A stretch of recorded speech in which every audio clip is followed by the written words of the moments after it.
Quelles sont les chances de l'équipe de France? C'est notre thème à 2 semaines du mondial. 2 invités avec moi pour en parler, des confrères. Vincent Quetlan du Quotidien, bonsoir. Bonsoir. Et Alain Ouareau, journaliste indépendant, bonsoir. Bonsoir. Merci à tous les deux d'avoir accepté de notre invitation. Alors, je l'ai dit, on est à 2 semaines du mondial. Première question, cette équipe de France qui a déjà eu des matchs préparatoires, comment vous la sentez? Alain Ouareau? Oui, moi bien. Bien parce que c'est une équipe de France dans laquelle on aurait souhaité, on va refaire l'histoire. On va le dire. Je sais ce que vous allez dire. On va y revenir. Là, aujourd'hui, je pense qu'on a une équipe qui tient la route. Elle tient la route, elle a bien tenu la route face à l'Italie, notamment Vincent Quetlan. Oui, très bien, même avec les jeunes, la jeune garde qu'on connaît aujourd'hui, qui est très talentueuse, des joueurs qui démontrent année après année leur potentiel, donc je pense vraiment qu'elle réserve de belles surprises encore. Elle peut aller loin. Elle peut aller au bout, oui, bien sûr, si la mayonnaise prend bien et que le vent tourne en sa faveur, il n'y a pas de raison.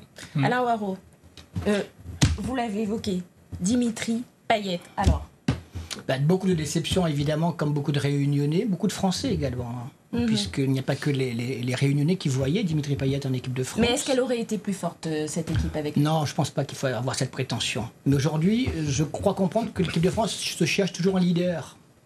On a essayé plusieurs, il n'y a pas de leader. Non, je ne dis pas que Dimitri Payet l'aurait été, mais il l'est dans son équipe de club, l'Olympique de Marseille. Je ne dis pas qu'il l'aurait été avec l'équipe de France, on ne le sera peut-être jamais du reste, vu son âge. Néanmoins, c'est un leader naturel qui aurait pu apporter sa pierre à l'édifice. Maintenant, c'est pas le cas. Donc, est-ce qu'elle aurait été... Et puis, le football, on le sait, c'est un sport collectif d'abord. On peut avoir un joueur, on parle de Neymar, on parle de Ronaldo, ok, mais il n'y a que ces deux-là. Après les autres, ce sont des joueurs très bons qui constituent une équipe, qui représentent un pays et qui font une équipe de football. Et en football, c'est d'abord le collectif qui prime. Vincent Quetlan, vous partagez cette analyse? Oui, je pense qu'effectivement, Payet aurait pu apporter dans certains domaines, on le connaît, notamment son talent pour les coups de pied arrêtés, pour les passes très précises. Il a été remplacé, je pense, poste pour poste par Fekir, qui est quand même un joueur très talentueux pour ceux qui connaissent un peu le football, qui joue à Lyon, qui sort d'une très bonne saison. Donc, en termes qualitatifs, je ne pense pas que ce soit un drame d'avoir un joueur comme celui-là à sa place, même si Payet aurait pu amener peut-être plus d'expérience, puisqu'il a disputé l'Euro, ce qui n'est pas rien, et c'est quand même déjà une grande responsabilité de savoir qu'un joueur comme ça a pu disputer des matchs à haute intensité.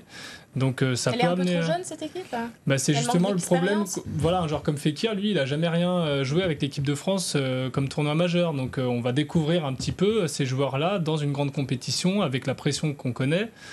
Ça, c'est une inconnue. On ne peut pas y répondre aujourd'hui. C'est seulement la compétition en Russie qui nous apportera ces réponses. Avec des joueurs qui restent bons quand même dans leurs équipes respectives. Tout à fait. Qui savent... Alors, son trio d'attaque, Dembélé, Griezmann, Mbappé va-t-il tout casser sur son passage? Non, il est encore jeune. Je pense qu'il faut lui laisser le temps. Il a du talent, c'est incontestable. C'est un joueur qui devrait être l'un des meilleurs joueurs au monde dans quelques années. Passer tout de suite, je ne pense pas. Pourquoi? Ça peut être une pression très lourde, un mondial, pour un jeune joueur comme celui-là? Bien sûr, évidemment, c'est une pression importante. Maintenant, moi, je pense qu'au contraire, ça peut être une des grosses révélations, Mbappé, parce qu'il a déjà montré dans des matchs, justement, à enjeu très fort, notamment en Ligue des Champions avec Monaco la saison passée, pas celle-ci, mais l'année dernière, quand Monaco est allé en demi-finale de Ligue des Champions, contre des très grandes équipes, avec des très grands joueurs, qu'il était présent, qu'il marquait dans des grands rendez-vous. Et je pense que c'est de ça qu'il se nourrit. C'est un jeune qui est assez exceptionnel, qui n'a pas la même mentalité que les joueurs de son âge, qui est déjà beaucoup plus évolué, beaucoup plus mature. Quand on évoque son nom, tout de il suite, n'a l'air jamais stressé. C'est ça, bien sûr. Il n'a l'air jamais stressé. Mais au-delà de sa maturité, c'est surtout sa mentalité de gagneur qui est assez exceptionnelle. Et on l'a vu avec le PSG, on l'a quand même flanqué à côté de 2 stars comme Cavani et Neymar. Il a fait une année...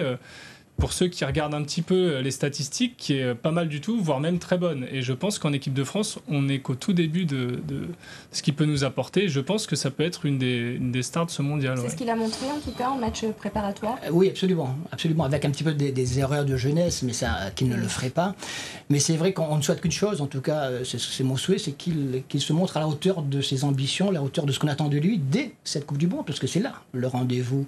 Je disais trop jeune tout à l'heure, mais je pense que tu as fort bien cité ses prestations au sein de son équipe, le Paris Saint-Germain. Il n'a pas de complexe. il tente de belles choses, et quand ça marche, ça réussit. Pour que ça réussisse, parce que c'est la coupe, hein, c'est la magie du football. Lorsqu'on s'attend le moins, on réussit plein de choses qui font que l'équipe tire tous les joueurs tirent dans le bon sens, et on arrive à de super résultats. Puis il y a un peuple, qui sera le leader. Il y a un peuple qui pousse aussi derrière, il faut le dire, ça donne beaucoup de force. Et puis il y a le cas Giroud, à chaque fois, effectivement, il y a débat quand on parle de Giroud. Doit-il être titulaire ou remplaçant? Si titulaire, à la place de qui? Vincent Coetlan et après Alain Warraud. Alors, moi, je pense qu'il doit l'être. Je vais répondre oui à chacune des questions. Il doit être titulaire en phase de poule. Et je pense que Deschamps l'a bien démontré dans le match contre l'Irlande, où il l'a placé en pointe de l'attaque. C'est quelqu'un de très grand, qui sait se débattre dans les duels aériens et qui sait servir de pivot pour ses attaquants à côté, notamment Griezmann et peut-être Mbappé si besoin. Et dans les matchs un peu fermés comme contre l'Irlande et contre certainement les équipes qu'on va affronter au premier tour, qui seront des équipes forcément un peu plus défensives puisqu'elles vont nous attendre, ça peut être un bon relais pour l'attaque, un bon pivot, et dans le jeu de tête notamment, ça peut être très utile. Par contre les grandes nations qui, elles, vont commencer à développer un jeu peut-être plus chatoyant à partir des huitièmes, des quarts et peut-être en demi-finale, on espère, je pense que là, il montrera ses limites. Parce qu'il manque de vitesse, il manque de profondeur, et peut-être des joueurs comme Mbappé et Griezmann sont plus aptes justement à remplir ce rôle-là. Oui, c'est un avis que je partage totalement, hein, et c'est un vrai point de fixation. Et puis Didier Deschamps a construit son équipe, l'équipe de France, autour d'une ossature dont fait partie Giroud. Maintenant, nous on le voit de l'extérieur. Je pense que l'entraîneur, lui, il a une vision qui est un petit peu différente, encore plus précise, plus technique, plus professionnelle. Il a ce joueur, mais autour de ce joueur, il y en a d'autres. Donc c'est une complémentarité qu'il doit trouver, et à travers Giroud, à travers les rapides ailiers qu'il a, et donc les joueurs qui sont un peu derrière. Donc il pense que c'est la bonne formule. Il l'a prouvé surtout, et les statistiques de Giroud plaident en sa faveur, incontestablement. Donc il doit être titulaire. À chaque fois, il fait des balles, mais finalement, il a une bonne statistique et il marque. C'est le rôle qu'on lui... On aime quelqu'un, on l'aime pas. Ceux qui n'aiment pas, dire on n'en veut pas. Par contre, ceux qui l'aiment disent oui. Là, si on est objectif, je pense qu'il a sa place. En milieu de terrain, Paul Pogba peut-il être le patron, un rôle qu'il réclame, mais ce costume n'est-il pas trop grand? Oui, il le réclame, il l'a encore réclamé récemment, là, en disant qu'il devait être le patron de l'équipe, même en disant à la troisième personne, Paul doit être le patron. C'est ce qu'on espère, évidemment, à chaque fois, mais effectivement, on se demande si c'est peut-être pas un peu trop grand pour lui, parce que finalement, ce n'est qu'un milieu défensif, c'est pas péjoratif, mais bon, c'est le cas, c'est pas un meneur de jeu, c'est pas un numéro 10. Donc le patron, dans quel sens? Si c'est dans le sens de la niaque, de la gagne, du comportement sur le terrain, avec plaisir, parce que c'est ce qu'on aime, avec plaisir, mais peut-être pas lui en demander plus qu'il ne le sait le faire, finalement. Et le gros doute autour de cette équipe de France, c'est sa défense. Oui. Alors on espère qu'elle tiendra. On espère qu'elle sera de moins de buts que ne marqueront les tirages pour le début du tournoi sont plutôt favorables. C'est-à-dire qu'on n'aura pas trop à s'inquiéter de notre défense, en tout cas on l'espère, normalement. Normalement, ça peut aller très très vite dans un match de football. C'est vrai qu'on n'a pas les meilleurs défenseurs du monde, mais en même temps ce sont ceux qu'on a. On a ce qu'on mérite, je crois. Oui, puis ça va, on n'est pas trop à plaindre non plus. On a quand même un défenseur qui joue titulaire au Real, l'autre au Barça.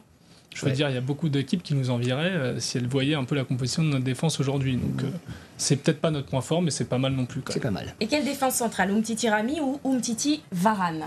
Umtiti Varane. Oui, je pense qu'il est un bon remplaçant. D'ailleurs, il a été rappelé à cause de la blessure de Koscielny. Ouais. Bon, ceci explique cela, et ça s'est produit à chaque fois qu'il y a eu un grand rendez-vous. Tant mieux, il est à sa place, mais il est juste derrière les autres en fait. Alors, juste pour terminer, puisque c'est déjà la fin, l'équipe de France en finale, si oui, face à qui? Vincent Coetlan. Alors, à l'Espagne, et avec une victoire de la France, évidemment. Un score? 2-1, pour pas être trop optimiste non plus, mais c'est déjà pas mal. Le Portugal, pour une revanche de l'Euro, il y a 2 ans. Avec Ronaldo en face cette fois, sur ses 2 jambes. Avec un pronostic? 1-0. Merci beaucoup, messieurs, d'avoir participé à ce face-à-face du 19h. Merci à vous de l'avoir suivi.